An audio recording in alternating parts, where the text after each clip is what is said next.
Yeah, the night of the. It was the same night. Okay, so this is our green room. Hey guys, this is Kristin. Hey. Tamara. Nice to meet you. Rinny, so nice to meet you guys. Hillary, what are we talking about today? Tarantino. Can we be like? Is this like PG or we got? You know what? I want a good, clean chat. Clean. Clean. Clean. Clean. All right. I'll see you guys later. Yep. See. Clean. Yes. All right.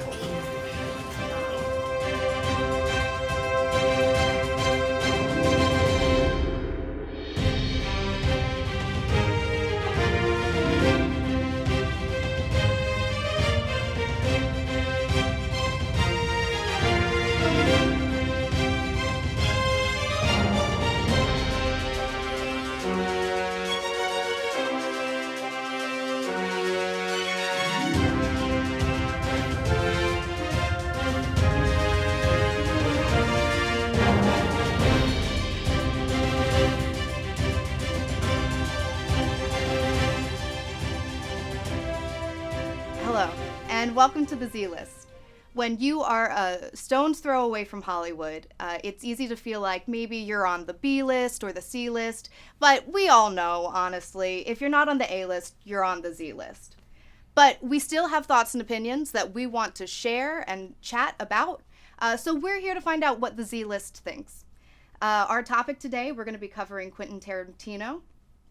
And guys, let's get right into it. I think a great way to start, let's just go around and talk about our favorite Quentin Tarantino film.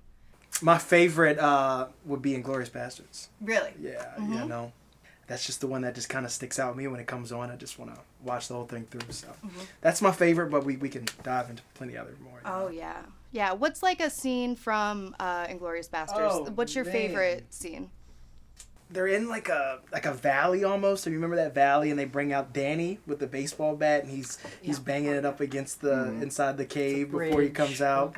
That's like one scene that really sticks out to me. I love Brad Pitt's acting in that. That's also, well, part of my favorite part. Yeah. But then the scene in the restaurant where it's just like she's getting wrapped up in the worst thing possible just because this guy won't take no for an answer. It's like, oh, Tarantino, you're writing women really well right now. Like this is going great for me. So that was the most tense scene, and it was really hard to get through, but it was so well done. So then it made, when she gets her revenge so much more satisfying. Like, yes, please burn them all. It was, so that was really, yeah, that's my favorite. He really makes us root for the good guys. Yeah. Right? He loves a revenge story. Yeah. So, and he's figured out how to do it right, so he keeps doing it, and we eat it up every time because it's always like the best revenge. It's always very satisfying. Well, revenge stories, I mean, Kill Bill's one of the ultimate revenge stories in the American canon. I think Kill Bill's your favorite film, right? Kill Bill Volume 2 especially is my favorite. Okay. Yeah, absolutely, because we finally get to see the action we've all been waiting for. Kill Bill Volume 1 had some, but I think Volume 2 really kicks it up a notch and personifies everything we come to expect from a Tarantino movie. You've got the badass woman who's just killing everything in sight. You've got the cracking dialogue between the adversaries, like in the bar fight scene with Go-Go and everything else. And you've really got sort of the culmination of, is she going to make it to find her daughter, which she doesn't know still exists. And I love everything about it. And one thing I love about Tarantino's films in general is that, of course, there's plenty of gore, but it's almost from such an absurd perspective that you expect it as part of the story, and you don't think that it's gratuitous. You really feel like the gore is almost a separate character in his movies, as, say, Scorsese makes New York a character in a lot of his movies. For Tarantino, I think gore is its own sort of own genre within his own films. Actually, let's before we keep going on the gore and violence track, which there's plenty to talk about with Quentin Tarantino. Absolutely. Tamara, what is your favorite? Well, I kind of missed Pulp Fiction because I just had my child, so I was in poop nonfiction. Right. But I loved Django Unchained. I just loved the film. I thought it was a great story, and to have this dentist with this traveling cart, it was just such an unusual storyline to be able to put these two people together and him turning into a bounty hunter. I just thought it was a fantastic story to go back. I know it was listening to him, he talked about how dangerous it was when they actually started to go into filming of the subject matter of slavery, and how uncomfortable he was, and saying that Sidney Poitier was a mentor of his and was telling him that you can't be afraid of your own movie, you have to go in and do this. So I really applaud his effort of going into this dangerous territory, because I find a lot of people are really uncomfortable about talking about the history, the uncomfortable, unattractive history of the United States, and so I just thought it was really powerful that he moved forward and Well, and so let's talk about that, because there's a lot of conflicting opinions about the use of violence and the use of difficult subject matter in Tarantino films. So Django Unchained is a great example of, there is a lot of violence in that film, and do we feel like I think Spike Lee's criticism of Tarantino, this goes back to Jackie Brown when he was doing his take on a blaxploitation film. Is this just the nature of the genre, like the violence in Django's framed as a Western, in the Western genre? Is that part of the genre? Is that fun? Is that what do we give him a pass because it's part of his aesthetic? I think he's figured out how to use violence in a way that audiences really enjoy, and he's like a master of it. But I also am concerned that Tarantino might think that gratuitous violence is a prerequisite to an enjoyable film, that he literally doesn't know how to make a film with the action he wants it to have without lots of blood and gore. So there's a part of it that like that brings ease to him, you know, like it's you're right, it is like a prerequisite. Like there's so much gore, and there is so much violence, and you know, you've seen the internet about how many times he used the N-word, I think, in Django, and it was just like an unbelievable amount, and you're just like, you know, what really makes you think to go that route with it? And I think there's a part of comfortability that he's trying to give to the audience in a sense of that way, like, you know, almost like overuse it instead of underuse it kind of thing, like don't shy away from it, just lay it all out on the table. And I kind of going back to like your gore, you know, the gory subject of it.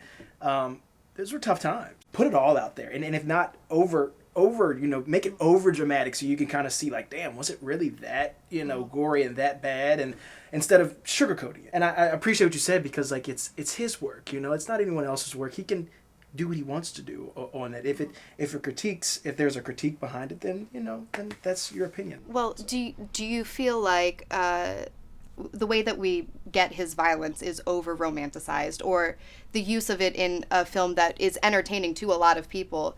Do you feel like that maybe takes away from any message that he might have? I don't feel like it was so over violent. Yeah. I felt it was indicative of the time. You But bring up a good... Oh, sorry, go ahead. No, I was just going to say, but the climax scene, you know, where Django finally gets his revenge and shoots everything up, you thought that was the end of it, but then it goes 10 steps higher. It just seemed to expand beyond, you know, a realistic representation of, you know, this gore. So I feel like, at least in parts, he's like, how big can we go? More guns, more blood, let's do it. I don't think it hides the message. I mean, I could see how it could. I mean, like, don't get me wrong. I could see how it could kind of deter you away from that. But I don't. To answer your question, I don't think it does. Do you? And I'll throw this to the actors in the room, because it's Kerry Washington had a very hard time shooting the film, and you know, being a part of the depiction of this violence. Because I mean, as an actor, you're still using your body to convey these things. Do you guys have any kind of perspective about like the psychology of an actor when you're going into a violent scene like that? I saw some kind of a documentary where she was talking about, where everybody was there at the table talking about the discomfort that they had originally. But then they were like shooting on this original plantation. One of his assistants' parents or grandparents were buried on the property. So I think that they all kind of came together. And were supportive of each other. And Carrie was saying that after a shoot, they'd be like, "Okay, are you all right? Are you all right? All right?" But I think another thing that came out of that was which Carrie was talking about. They had a minister who was in the background, and that he actually came forward and said, this is. You guys are the answer to the prayers of everyone who was working on this plantation before. And I thought, what a profound thing to be able to pull out at this point, to be able to put things into perspective for everyone to say, you are the future. You are representing what everyone was wishing for, that there was going to be another time, that there was going to be, people could live their own lives and make their own decisions. So I thought it was kind of interesting to hear. I think there was a big shock when people were going on to the set and actually seeing the background actors working as slaves out there, and they were like, "Oh my gosh, what have we done?"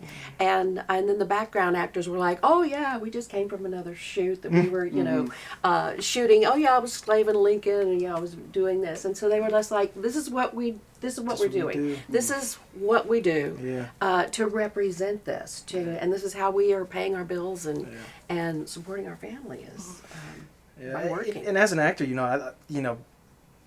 stepping out of your comfort zone is, a challenge that, as personally for me, that I just love.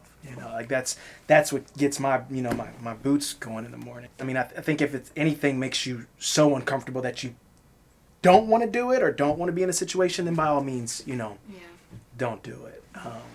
I heard an interview with Jamie Foxx, who played Django. Yeah.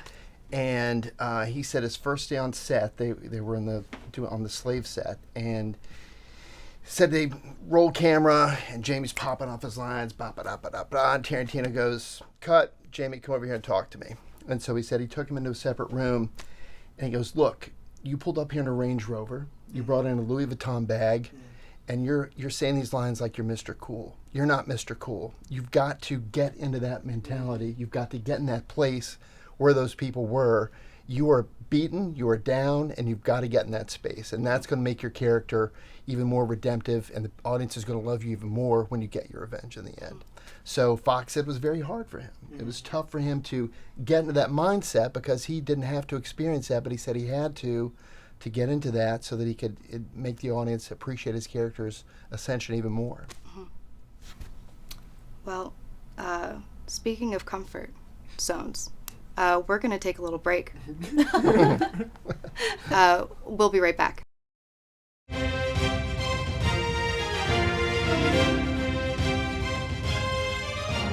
We've got our footsies out here because we want to talk about Tarantino's foot fetish. The man loves feet. Tamara, tell us about it. Tamara, thanks. Feet are fantastic, aren't they? I just woke up yesterday, and my foot was like hanging over the bed. I was like, look at that beautiful thing. I didn't know you had a foot fetish.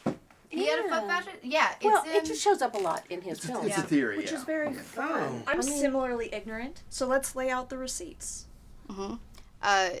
Death Proof, he does a lot where he lingers on the foot. There's a lot of shots that start with feet and kind of linger there. Would you say it's a foot fetish of his, or do you think it's just like that's just as, like you consider it a fetish though, like or motif. Yeah, it's just like a fetish is like a fetish is deep, Could you also argue that in the way that violence shows up in his films, just because he finds it interesting, like, isn't that a choice? Choosing to linger on feet is a choice. Yeah. And if it's a motif, what part of the story is it serving? I personally think that he is such a master at POV, and that he loves coming into scenes and into shots from crazy angles. I think a lot of the show Breaking Bad, I think of a lot of the shots they use in that show were inspired by Tarantino. I mean, hell, a lot of TV shows and movies shots have been inspired by his work. I personally think that he just loves coming from different angles, and he's started with the feet and thought it worked, and he just keeps going back to it. So I don't know that he has a fetish per se. I just think he likes that angle of approach, so to speak. Yeah, you are. Yeah, welcome to the fun. I was telling you, I got a pedicure for like the first time, so. I'm feeling very relaxed right now. You know, you see that clear coat right there? they Never got a clear do. coat, but yeah, she Yeah. was rubbing those things. Those bad boys needed some rubbing. Well, let's talk a little bit about Kill Bill. Uma Thurman came out and said that the driving scene in Kill Bill resulted in her crashing and breaking ribs and like nearly killed her, but they got Tarantino said, but we got the shot. So what responsibility does a director have to the actors and keeping the actors safe and free from harm while also making the art? Paramount. Paramount. Yes, Safety that's why we plus have That's why you have union. Yeah. Is to Yeah. guarantee that safety for the actors. I think he has all the responsibility when it comes to like safety on set. I mean, nothing wrong with pushing the boundary. I mean, like as long as there has to be like a safe word, as you can say, like it's everything. I mean, life and death on sets can happen anytime if there's a dangerous situation. So to hear that, I mean, that's I know what scene you're talking about. I just didn't know it was that paramount to her, almost dying. I didn't know that either. Yeah, I didn't And know that, either. I mean, that's when their relationship, for a while, Uma Thurman was Tarantino's muse. And that's when their relationship, I wonder how much he didn't care. right. That's the worrying part.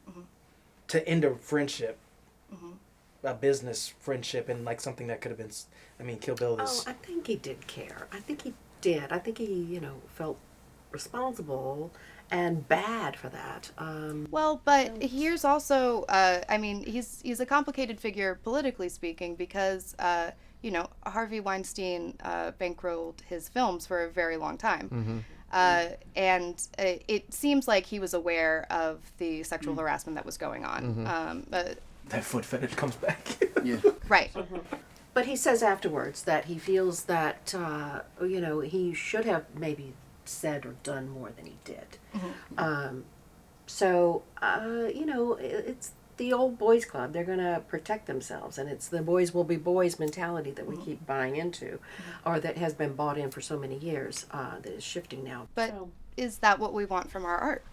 So let's talk about Uma Thurman. I mean, truly, in the canon of cinema and leading female characters, she is certainly, in Kill Bill, she's one of the top female characters. I hear we have some conflicting views in regards to how Uma is depicted in that film. Okay, you're staring at me. You go first. So, it has been a long time since I watched Kill Bill. Since it's your favorite, I imagine you've seen it more recently than I've I seen it a have. few times. But she did not, her character didn't make an impact on me because I felt like you could have replaced her with pretty much any female protagonist who is trying to get revenge and it would have been the same. I've always felt that in stories where, there's a lot of suffering going on and a character has lost things, I feel like you need to experience that character when they haven't lost things yet, when they're, like, happy. This is just my opinion, but you need to be able to see them in their normal state in order to really care that something bad has happened to them and want them to get their revenge.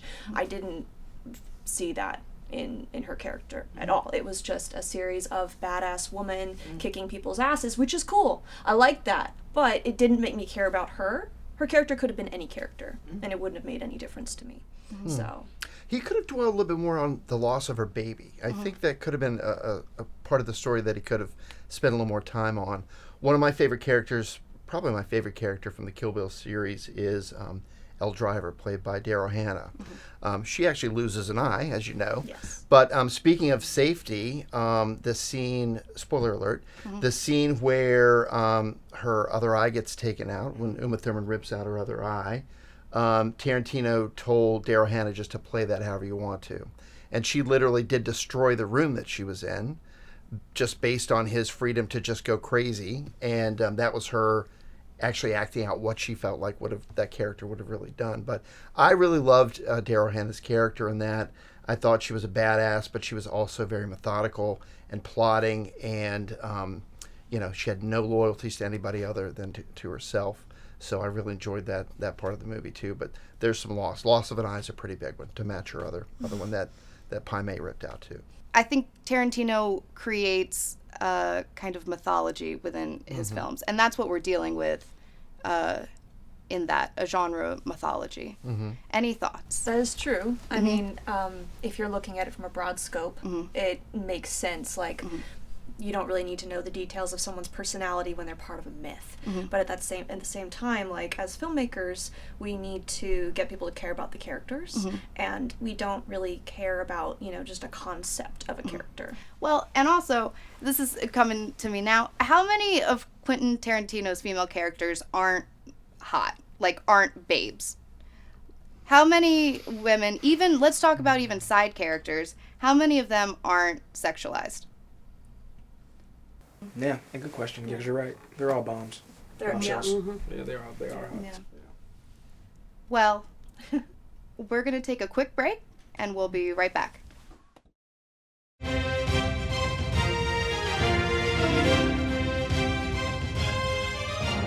So let's get back into this, because we spoke a little bit before about kind of the boys club, and we touched on how Harvey Weinstein has been, he was the producer or executive producer for most, if not all, of his early films. Do we feel like we should, is this going to be in 20 years, are we going to look back at these films and go, wow, what they're doing to women is not great. Are we going to take him out of the canon? Do you feel like he still deserves to be part of the American canon? Harvey? No. Oh, okay. Well, I mean, Harvey, because these films are, he had not really creative control, but he's making decisions and he's facilitating them. Is that, and to follow that logic, perhaps reflecting a worldview about women and minorities that may not be exactly PC or... I think it'll happen. I think he will come out of the canon on that, for that. Yeah. Because I'm even with my students today, I'm seeing that, we are moving forward, and anything that is controversial of the past is out, like playwrights of, Lillian Hellman, bye-bye. All of these older pieces of work are just seeing their way moving into history, and I think the same thing will happen. I think you mentioned, didn't you say that there was a film that your students aren't watching because slavery is depicted in it? Yes, they will not watch Gone with the Wind because slavery is depicted in it, and they don't want to they don't even want to talk about it. They don't want any acknowledgement, which kind of surprises me. Their choice, their decision? Yes, Nice. yes. Just got that information this last week, and I was like, what? It's just interesting it was their decision not to watch it. I think in general, like, we should still be watching these older movies so we can be aware of how our country and media has changed. So, like, when I watch, movies from the 70s and 80s even, and I see how, men and women are depicted, I'm just, naturally turned off from it. And it's just like, this is still our film history, and it shows our progression of our country. So, like, we should still be aware of it and using it as film history, but we're allowed to criticize it. That's a great point. Like, because I appreciate, like, your students not watching it because they're putting their foot down, they're putting their stamp onto, like, a mindset that they want to be able to control and not be like, oh yeah, you have to watch this film because if you don't, you fail. Right. Like, no, I don't want to watch it because of slavery. But then I have to agree with your point because it is a part of history and life. It can't go unnoticed. It can't go erased. Me and my wife, just because it's my wife is white. She hates movies that use the N-word. And it's just, and I'm like, why? Like, it's there, like it exists. There was a point of time that this language existed, that these barriers were built. Like, you have to, you gotta not own up to it, but you have to realize that it's present, and that's something that I hate. It kind of goes back to the comfortability of things. It's just like, it's there, like, be uncomfortable. Life isn't comfortable. You know what I mean? So live in that uncomfortable moment. And that's sorry. That's just like my big. But spiel on No, it's true. But that though. said, you also don't need to force yourself to watch things that you already know that you know, disagree with Right. if you are aware Yeah. of what's in it. Well, but also think about that from the other side.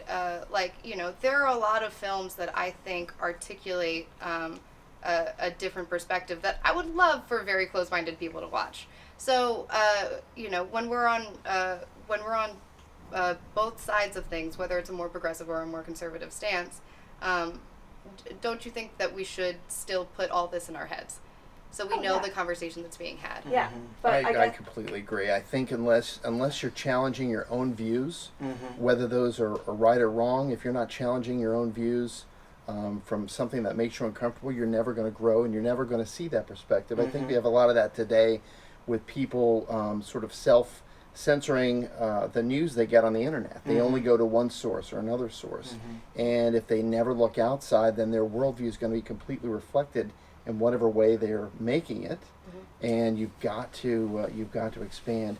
And I think Tarantino's depiction of slavery is much different than it was in Gone with the Wind. I think in Gone with the Wind it was, you know, definitely the more stereotypical caricatures and things, but, you know, Tarantino takes a person who was a slave and really elevates him and shows that you know, there's an empowerment there. Let's have Tarantino direct Gone with the Wind. Oh, There you no. go. The Wow. next reboot. That would The be next reboot. no. Yeah. It would be interesting for sure. Yeah.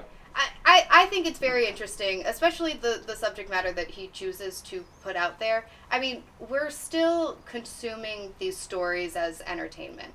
I Yes. don't think that anyone is looking to Quentin Tarantino to solve racism or give us a historically accurate depiction of... And that's what's so, and that's, I think, going back to, like, the aspect of my wife, like, it's entertainment. Like, at the end of the day, I do believe there is a bigger message behind everything in life that you do, but it's entertainment. It's there to entertain you in a way of making you mad, making you happy, making you sad, making you crazy, and that emotion is what brings you to watch film. You know, and you don't have to like it. You can hate every bit of it, but that's what it's there. Like, you don't walk around every day just 100% happy. You know, I wish that was, you know, the life that we live, but I think that's what film does, and if Tarantino was to do this, like, who says he's wrong? You know, like, this could make him happy all day, every day, and that's how he lives his life, and we don't have to agree with it. So I guess that's where my whole point is, going back to the entertainment aspect of it. Well, but, you know, the things that entertained us 20 years ago are also horrifying, or, like, can feel... Yeah, and that's where it gets confusing, I think, you know? Do we think, though, as we take in different perspectives and because film is a language, obviously, and Quentin Tarantino speaks the language in a very specific way. While we might like the way that he speaks the language, are the things he's talking about still okay? Yeah, I feel like he is, you know, he's continually paying homage to the genres he grew up with and the ones he obsessed over and working in the video store. So and those genres are, just to... so you got spaghetti westerns. the spaghetti westerns, you got the kung Kung fu, the blaxploitation films with Jackie Brown. I don't know what the hell exactly Reservoir Dogs. Or Inglourious, I mean, like, you know, history. You know, Exactly.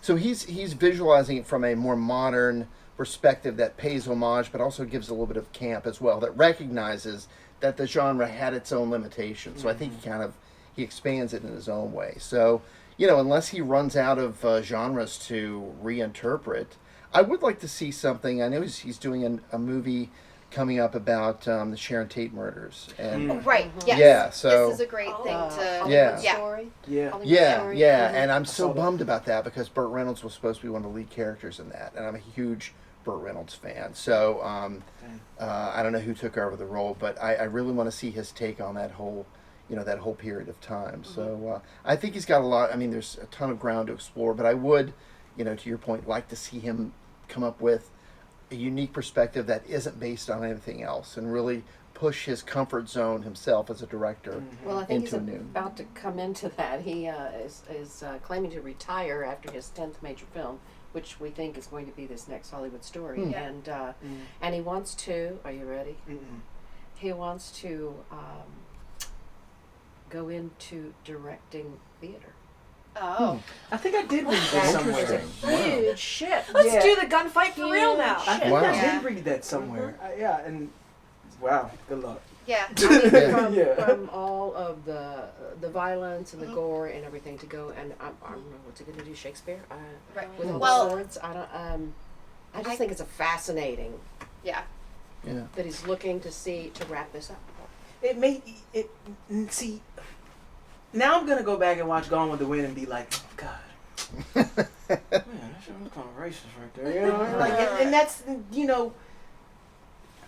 that's where it gets kind of like, are the kids nowadays, are the kids that are maybe in their teens, like your students or something, are they gonna, or, 20 years from now, are they gonna look back at Jane gonna be like, damn, that was effed up, you know what I mean? Are they gonna be like, oh, that was Tarantino, and like, this is the kind of work he did, and we knew he was kind of like this, and cool. Or are they gonna, I don't want to say rebel, but, are they gonna kind of take it for face Let it value? go. Yeah, Well, Let let it it move go. on into I the mean- realms Yeah. of history.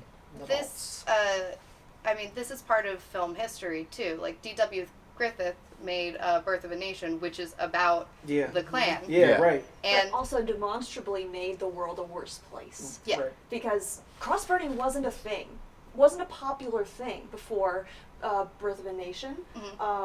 And it's like creating that movie, put that thought into the world, and made this thing popular. It made a sensation, and it hurt real people with real life consequences. So we have to acknowledge those things in art history, in film history. But then there's also this separate thing of like movies that are being made today, where people vote with their dollars. If, like, for example, Woody Allen comes out with a new movie, you can decide, I am not going to give that man $1 because I disagree with the way that he has conducted his life and the things that he does. And there's I feel like there's a disconnect there. Like, where do you go from refusing to watch a movie today because you don't think someone is putting good things out into the media world, and where do you start refusing to watch movies? Like, where does it become acceptable to watch it for the sake of film history? well, Once Upon a Time in Hollywood had a controversy when it was first being That's what the made. title is. Once Yeah. Upon Emil Hirsch, whose career was stalled when he strangled a woman at Sundance.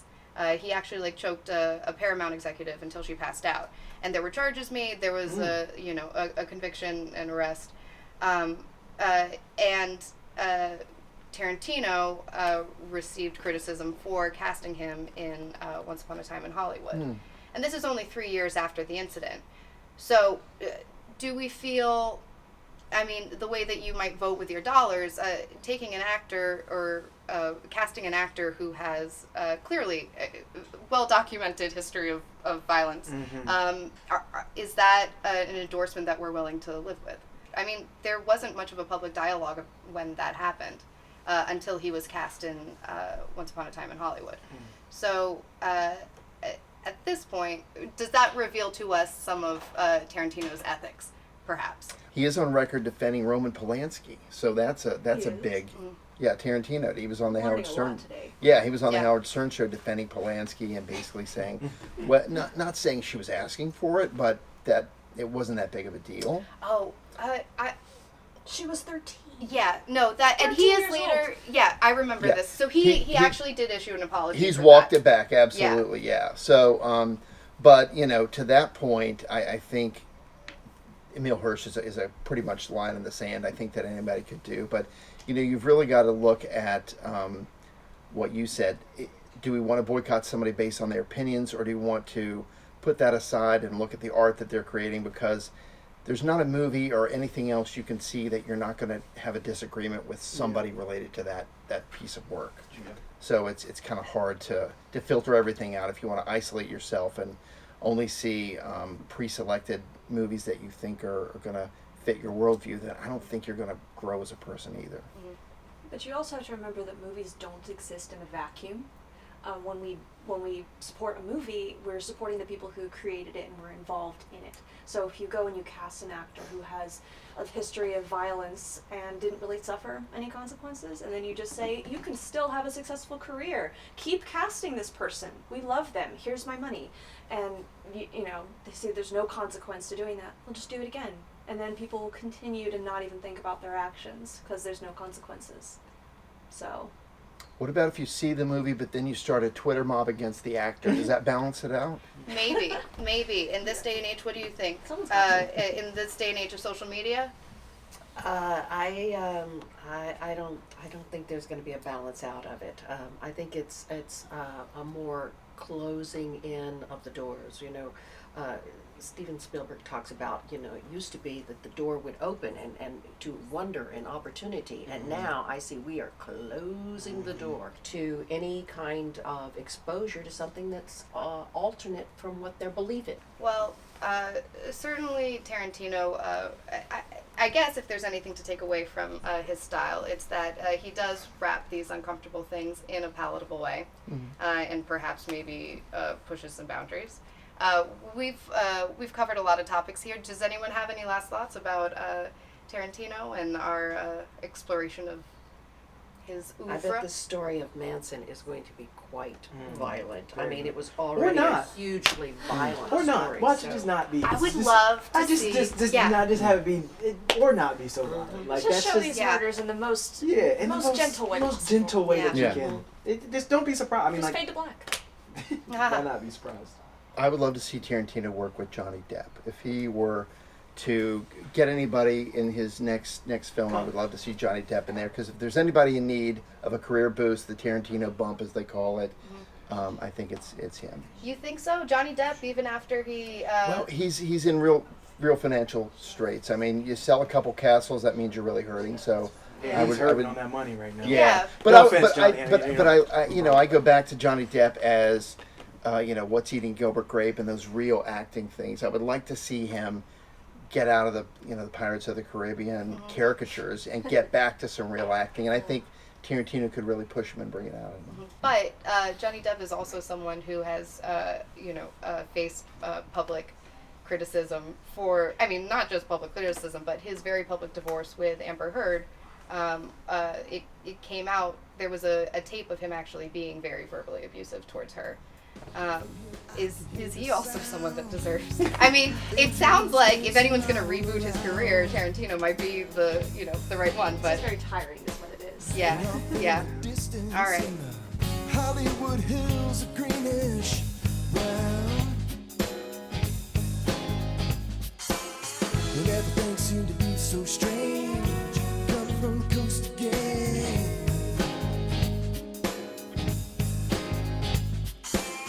and everything seemed to move so slow. When I watch them, there they go, there they go.